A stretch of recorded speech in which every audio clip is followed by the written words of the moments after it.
തൃശൂർ മുൻ mayor MK Varghese വീണ്ടും കോൺഗ്രസിലേക്ക്. തൃശൂർ മണ്ഡലം സ്ഥാനാർത്ഥി രാജൻ ജെ പല്ലൻ അല്പസമയത്തിനകം MK വർഗീസിനെ നേരിൽ കാണും. രാജൻ ജെ പല്ലന് പിന്തുണ നൽകുമെന്നും ഇനിയുള്ള 5 വർഷം UDF ഭരിക്കാനാണ് സാധ്യതയെന്നും MK വർഗീസ് 24-നോട് പറഞ്ഞു. അന്നത്തെ സാഹചര്യം അതായിരുന്നു. കാരണം ഞാൻ കോൺഗ്രസ്സുകാരനാണ്, എന്നെ സ്ഥാനാർത്ഥിയായി. അന്നത്തെ ആ സാഹചര്യത്തിനകത്തുണ്ടായ ഒരു മാറ്റത്തിൻ്റെ ഭാഗമായാണ് ഞാൻ സ്വതന്ത്രനായി മത്സരിച്ചു.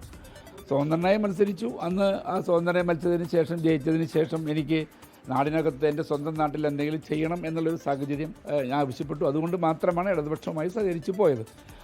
യാതൊരു തരത്തിലുള്ള എഗ്രിമെൻറ്റ് ഞങ്ങൾ അന്നുമില്ല.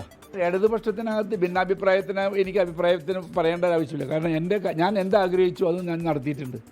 ഇടതുപക്ഷത്തിൻ്റെ കൂടെ ആയാലും ഞാൻ എന്താഗ്രഹിച്ചിട്ടുണ്ടോ അത് നടത്തിയിട്ടുണ്ട്. പിന്നെ ഇന്നത്തെ സാഹചര്യം ഇപ്പോൾ നമുക്ക് അടുത്ത ഭരണം ഞാൻ മനസ്സിലാക്കിയെടുത്തോളം UDFൻ്റെ കാലഘട്ടം വരാൻ പോവുക.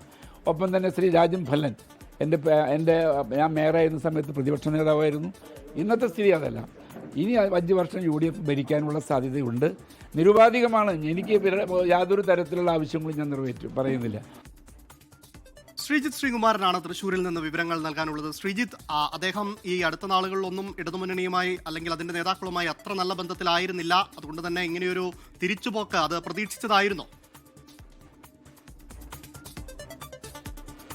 തീർച്ചയായും അങ്ങനെ ഒരു തിരിച്ചുപോക്ക് എല്ലാവരും തന്നെ പ്രതീക്ഷിച്ചിരുന്നു. BJP നേതാക്കൾ അദ്ദേഹവുമായി ഏറ്റവും വലിയ അടുപ്പം വെച്ച് പുലർത്തിയിരുന്നത്. സുരേഷ് ഗോപി അടക്കമുള്ള ആളുകൾ വ്യക്തിപരമായ ബന്ധം വെച്ച് പുലർത്തിയിരുന്നു. ഈ മേയർ ആയിരിക്കുന്ന സമയത്ത് സുരേഷ് ഗോപിയുമായുള്ള അദ്ദേഹത്തിൻ്റെ ബന്ധവും സുരേഷ് ഗോപി അദ്ദേഹത്തെ തെരഞ്ഞെടുപ്പ് സമയത്ത് വന്ന് കണ്ടതുമൊക്കെ വലിയ ചർച്ചയ്ക്ക് വഴിവെച്ചിരുന്നു. എന്തായാലും അതൊന്നുമല്ല, താൻ വീണ്ടും മടങ്ങുന്നത് തൻ്റെ തറവാട്ടിലേക്ക് തന്നെയാണ്, കോൺഗ്രസിലേക്ക് തന്നെയാണ് എന്നാണ് പറയുന്നത്. നമ്മൾ മനസ്സിലാക്കുന്ന പ്രകാരമാണെങ്കിൽ മുതിർന്ന നേതാക്കളുമായി ആശയവിനിമയം നടത്തിയിട്ടുണ്ട് ശ്രീ MK വർഗീസ്. എന്തായാലും രാജൻ പല്ലൻ ഇവിടുത്തെ UDF സ്ഥാനാർത്ഥി ശക്തമായൊരു ത്രികോണ മത്സരം എന്ന പ്രതീതിയിലൊക്കെ ഉള്ള ഒരു മത്സരം നേരിടുകയാണ് ഈ തൃശ്ശൂർ മണ്ഡലത്തിൽ. സ്വാഭാവികമായി ഇത്തരത്തിൽ ഒപ്പം നിൽക്കേണ്ട ആളുകളെ പൂർണ്ണമായി ഒപ്പം നിർത്തുക, അതായത് പാർട്ടിയിൽ നിന്ന് പുറത്തുപോയ ആളുകളെ പൂർണ്ണമായി ഒപ്പം നിർത്തുക എന്ന തന്ത്രം കോൺഗ്രസ് നേതാക്കൾ ഇതിനകം തന്നെ പയറ്റുന്നുണ്ട്. ലാലി ജെയിംസ്, നിലവിലെ മേയർ നിജി ജസ്റ്റിനെതിരെ രൂക്ഷമായ ആക്ഷേപം കോൺഗ്രസ് നേതാക്കൾക്കെതിരെ ഒക്കെ ഉന്നയിച്ച കൗൺസിലർ ലാലി ജെയിംസിനെ പാർട്ടി സസ്പെൻഡ് ചെയ്തിരുന്നു. പിന്നീട് അവരെ കഴിഞ്ഞ ദിവസമാണ് അവരെ വീണ്ടും തിരിച്ചെടുക്കാൻ KPCC തീരുമാനിച്ചു. അവർക്ക് മാപ്പ് എഴുതി കൊടുത്തു എന്നാണ് പറയുന്നത്.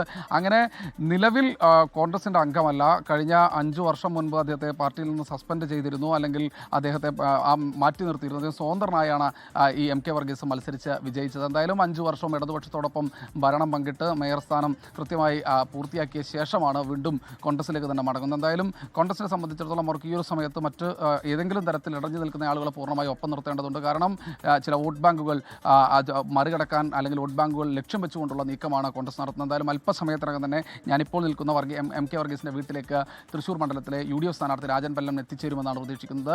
അതിനുശേഷം അദ്ദേഹത്തെ ഷാളണിയിച്ച് സ്വീകരിക്കും. എന്തായാലും കോൺഗ്രസിൻ്റെ പ്രചാരണ പരിപാടികൾക്കൊപ്പം സജീവമാകുമെന്നാണ് അല്പസമയം മുൻപ് 24-നോട് MK വർഗീസ് അറിയിച്ചിട്ടുള്ളത്.